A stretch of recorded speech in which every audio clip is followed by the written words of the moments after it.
It was a brutal week on Wall Street, as coronavirus fears would not be shaken. Not surprisingly, emerging markets experienced the largest pullback. However, the Nasdaq Composite was not far behind in losses.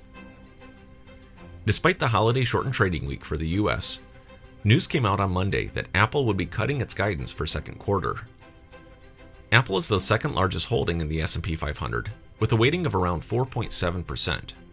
This was a clear sign that even domestic companies were preparing investors with the idea that growth would be slowing, at least temporarily, due to the supply chain issues overseas. In 2017, 49% of China's exports were technology-related. Last month's slowdown in manufacturing these exports has yet to be fully seen in the markets. But news surrounding tech companies' primary maker of goods has been ominous. As a result, technology had the greatest pullback at the sector level last week. In total, 10 of the 11 sectors reflected losses. Real estate was the only grouping that managed to sit flat for the week.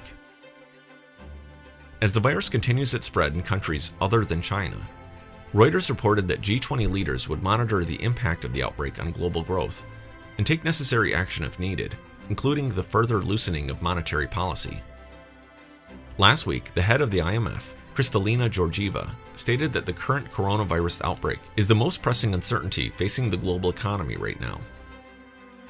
For Europe, Italy appears to be the epicenter of the outbreak, as the number of infected patients reported jumped from 3 to over 200 in just a couple of days.